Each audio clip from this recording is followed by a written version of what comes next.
think we're all aware that the world today is full of problems. We've been hearing them today and yesterday and every day for decades. Serious problems, big problems, pressing problems, poor nutrition, access to water, climate change, deforestation, lack of skills, insecurity, not enough food, not enough health care, pollution. There's problem after problem. And I think what really separates this time from any time I can remember in my brief time on Earth is the awareness of these problems. We're all very aware. Why are we having so much trouble dealing with these problems? That's the question I've been struggling with. Coming from my very different perspective, I'm not a social problem guy. I'm a guy that works with business, helps business make money. God forbid. So why are we having so much problem with these social problems? And really, is there any role for business? And if so, what is that role?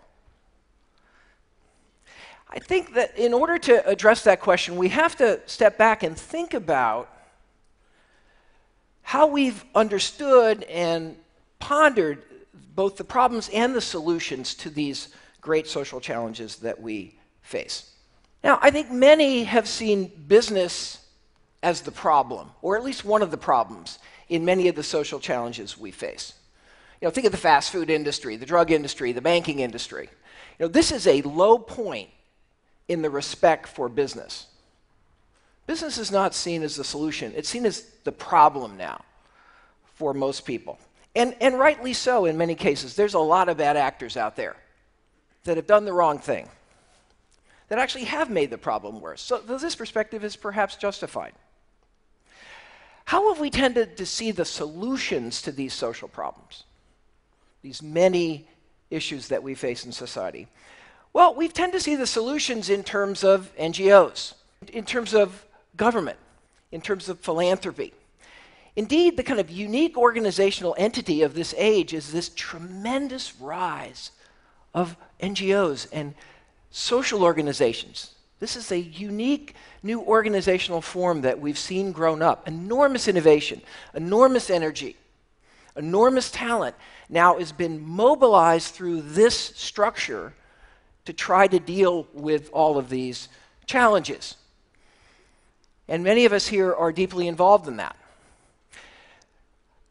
I'm a business school professor, but I've actually founded, I think now 4 nonprofits. Whenever I got interested and became aware of a societal problem, that was what I did, form a nonprofit. That was the way we thought about how to deal with these issues. Even a business school professor has thought about it that way. But I think at this moment, we've been at this for quite a while. We've been aware of these problems for decades. We have decades of experience with our NGOs and with our government entities, and there's an awkward reality. The awkward reality is we're not making fast enough progress. We're not winning. These problems still seem very daunting and very intractable, and any solutions we're achieving are small solutions. We're making incremental progress. What's the fundamental problem we have in dealing with these social problems? If we cut all the complexity away, we have the problem of scale. We can't scale. We can make progress, we can show benefits, we can show results, we can make things better, we're helping, we're doing better, we're doing good. We can't scale. We can't make large-scale impact on these problems. Why is that? Because we don't have the resources. And that's really clear now. And that's clearer now than it's been for decades. There's simply not enough money to deal with any of these problems at scale using the current model. There's not enough tax revenue. There's not enough philanthropic donations to deal with these problems the way we're dealing with them now. We've got to confront that reality. And the scarcity of resources for dealing with these problems is only growing, certainly in the advanced world today, with all the fiscal problems we face. So if it's fundamentally a resource problem, where are the resources in society? How are those resources really created? The resources we're going to need to deal with all these societal challenges. Well, there, I think the answer is very clear. They're in business. Why all wealth is actually created by business. Business creates wealth when it meets needs at a profit. That's how all wealth is created.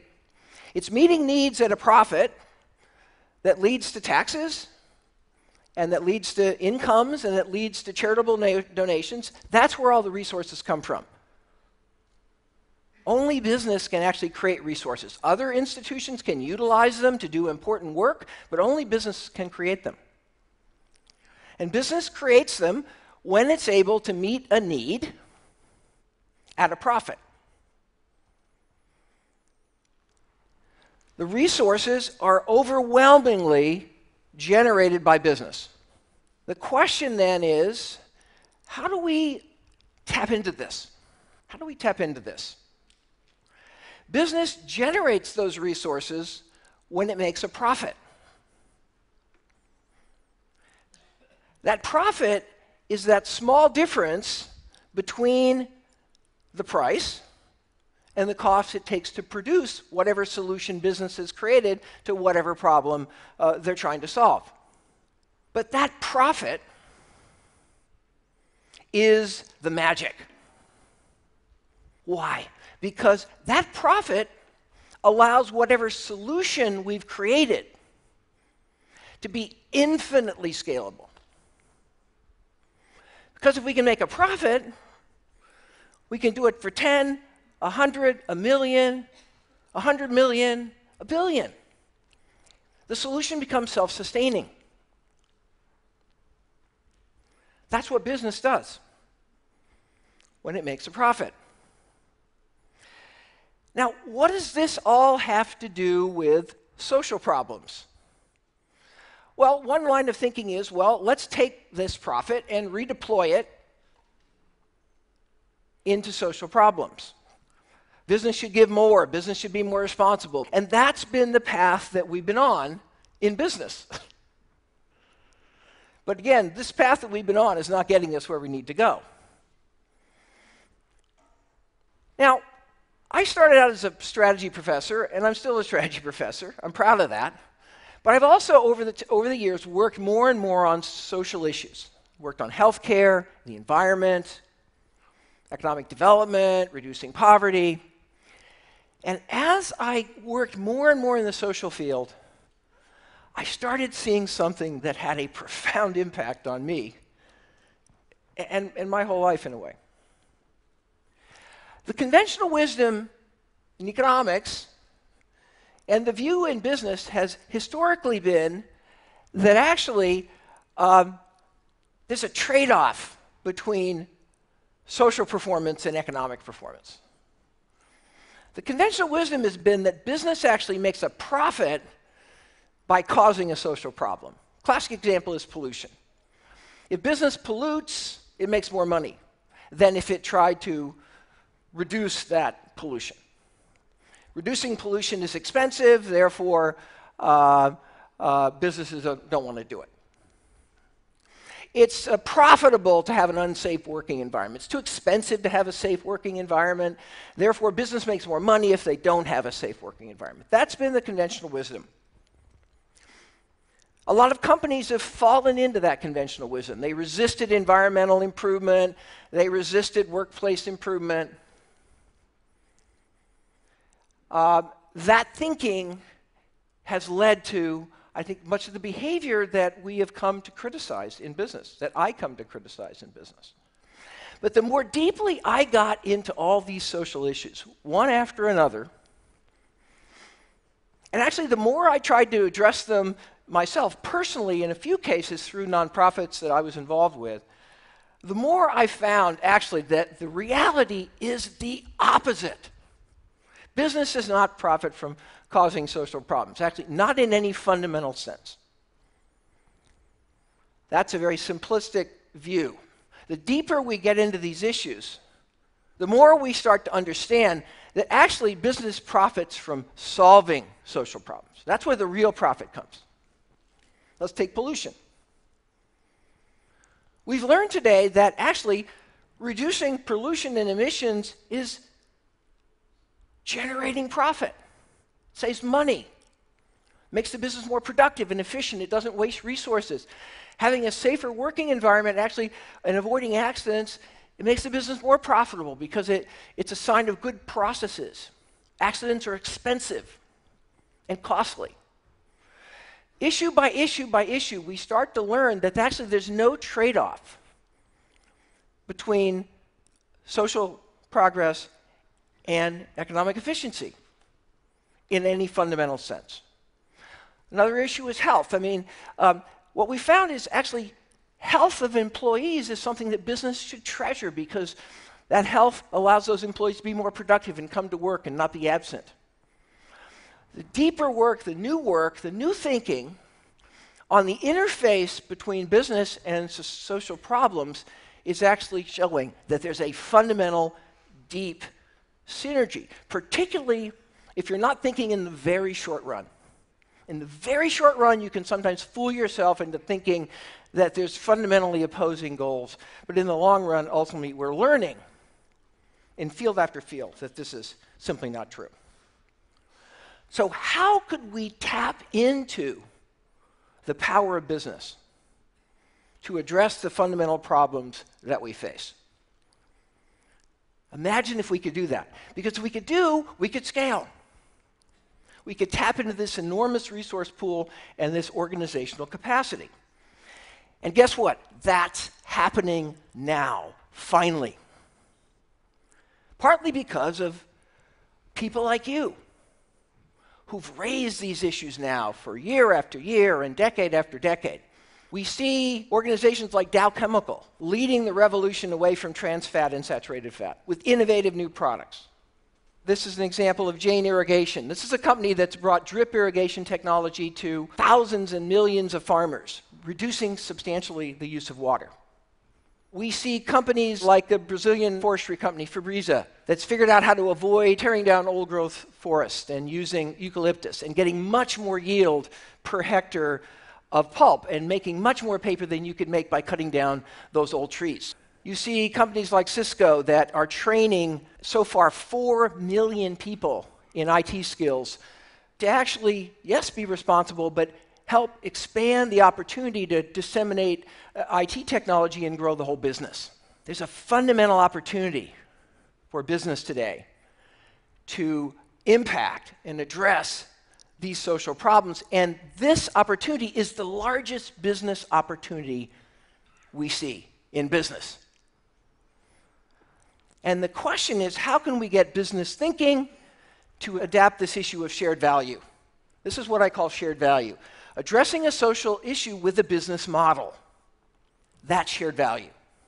Shared value is capitalism, but it's a higher kind of capitalism. It's capitalism as it was ultimately meant to be, meeting important needs, not incrementally competing for trivial differences in product attributes and market share. Shared value is when we can create social value and economic value simultaneously. It's finding those opportunities that will unleash the greatest possibility we have to actually address these social problems because we can scale. We can address shared value at multiple levels. It's real. It's happening. But in order to get this solution working, we have to now change how business sees itself. And this is thankfully underway. Businesses got trapped into the conventional wisdom that they shouldn't worry about social problems, that this was sort of something on the side, that somebody else was doing it. We're now seeing companies embrace this idea. But we also have to recognize business is not going to do this as effectively as if we have NGOs and government working in partnership with business. The new NGOs that are really moving the needle are the ones that have found these partnerships, that have found these ways to collaborate.